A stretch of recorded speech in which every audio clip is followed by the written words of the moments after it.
Hai guys, ketemu lagi dengan aku di channel Lady Din. Semoga kalian semua dalam keadaan yang sehat dan bahagia. Kali ini aku mau membahas satu kasus yang terjadi di Busan, Korea Selatan. Kisah semasa pengantin yang tiba-tiba menghilang tanpa kabar. Kasus aneh yang juga belum terpecahkan sampai sekarang. Tanpa basa-basi lama-lama, kita langsung masuk ke ceritanya ya. Sebelumnya, jangan lupa untuk subscribe dulu channel ini dan nyalakan lonceng notifikasinya supaya kalian tahu video terbaru dari aku.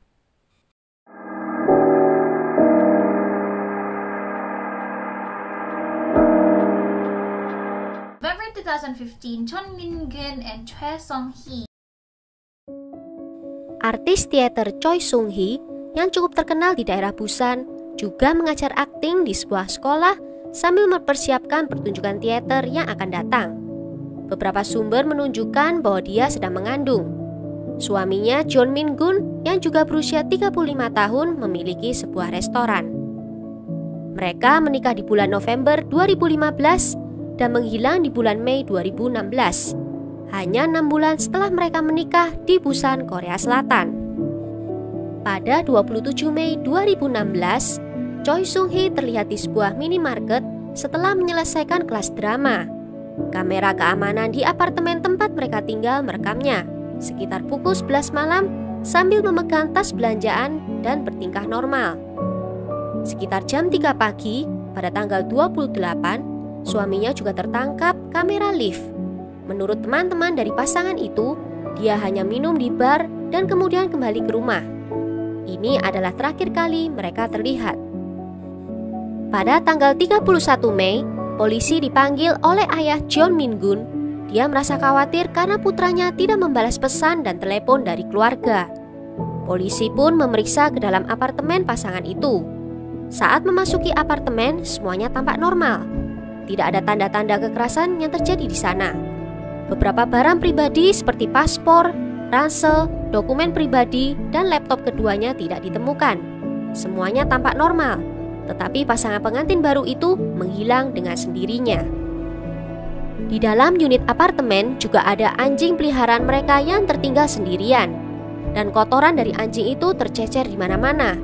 Ini menunjukkan bahwa anjing itu sudah ditinggal sendirian dalam waktu yang cukup lama. Juga ada tumpukan bekas piring makan yang belum tercuci. Dan mobil dari pasangan itu juga masih terparkir di garasi. Pada 2 Juni dimulailah investigasi. Setidaknya ada 70 hingga 80 petugas polisi meninjau gambar dari kamera keamanan. Tapi tidak menemukan gambar dari pasangan itu saat meninggalkan gedung apartemen. Padahal ada sekitar 22 kamera keamanan yang tersebar di lokasi strategis, yang seharusnya bisa menangkap pergerakan dari orang-orang di sekitar. Ada 2 titik buta di mana pasangan itu bisa turun, yaitu tangga darurat dan koridor garasi di ujung tangga. By the way, apartemen mereka berada di lantai 15 ya. Dari info ini menimbulkan pertanyaan yang membuat kasus ini semakin aneh. Apakah pasangan itu sedang terburu-buru?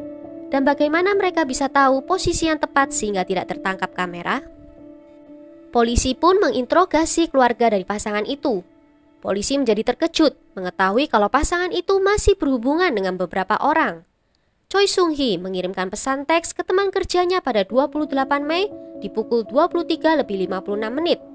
Isinya menyatakan dia yang tidak enak badan dan tidak dapat menghadiri gladi bersih pada tanggal 29. Pada tanggal 30-nya, di pukul setengah 7 malam, ada pesan lain yang dikirim ke perwakilan perusahaan teater, yang isinya menyatakan kalau dia tidak bisa tampil karena mengalami kecelakaan dan sedang dirawat di rumah sakit.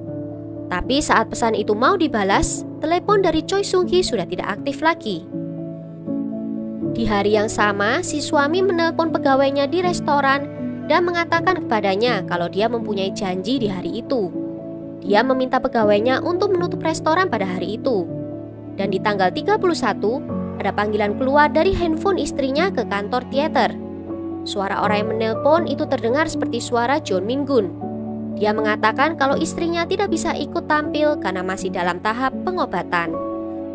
Total hampir 5 hari mereka saling berkirim pesan yang berisi izin untuk tidak masuk bekerja. Tapi teman-teman dari Choi Sung-hee berprasangka kalau pesan-pesan yang dikirim itu bukan diketik oleh Choi Sung-hee sendiri.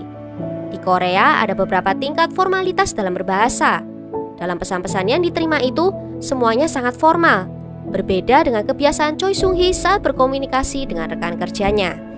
Selama penyelidikan, polisi juga mencari catatan rumah sakit untuk mencari pasangan itu dan menemukan bahwa keduanya tidak pernah dirawat di rumah sakit manapun saat periode itu. Di tanggal 2 Juni, saat investigasi dimulai, handphone mereka sudah tidak aktif lagi. Namun GPS menunjukkan kalau dua handphone mereka ada di dua tempat yang berbeda.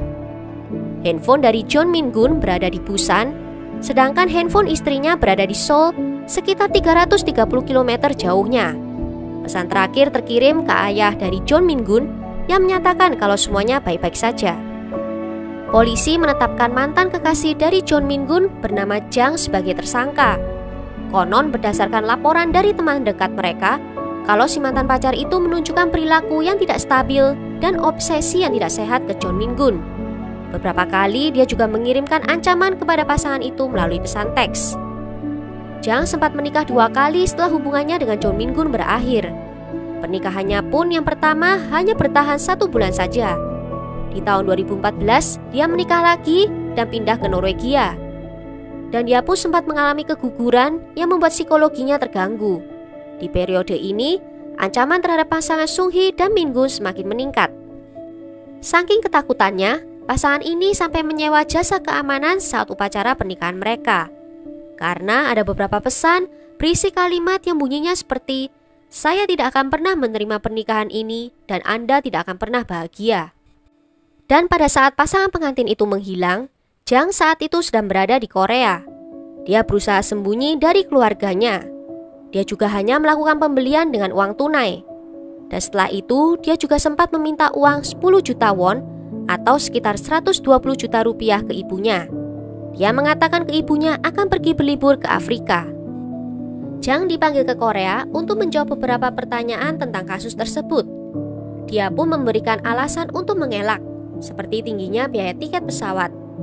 Karena dia tidak muncul, akhirnya Interpol menerbitkan permintaan penangkapan resmi. Akhirnya Jang ditangkap di Norwegia pada Agustus 2017 dan akan dikirim ke Korea untuk memulai penyelidikan. Namun pada bulan Desember, pengadilan Norwegia menolak ekstradisi itu dengan alasan bahwa tidak ada cukup bukti bahwa Jang terlibat dengan kasus di Korea itu. Jang juga berargumen kalau dia tidak pernah berkencan dengan John Min-gun.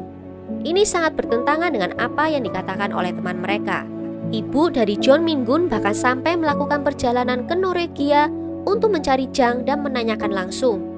Namun tidak ada pertemuan yang terjadi, malah melibatkan polisi dan sang ibu terpaksa dipulangkan kembali ke negara asal. Penyelidikan juga terhambat karena pengadilan Norwegia memutuskan untuk tidak mengekstradisi Jang. Beberapa teori yang ada menunjukkan kalau pasangan itu menghilang atas kemauan mereka sendiri atau menghilang karena takut ada ancaman yang tidak diketahui alasannya. Faktanya, mereka melarikan diri dengan tergesa-gesa dan meninggalkan banyak jalan buntu dan pertanyaan-pertanyaan yang belum terjawab. Well, kalau menurut kalian bagaimana tentang kasus kali ini? Tulis ya pendapat kalian di kolom komentar. Atau mungkin sudah ada update terbaru tentang kasus ini. Akhir kata, terima kasih sudah menonton video ini sampai selesai. Sampai jumpa di video berikutnya. Ciao!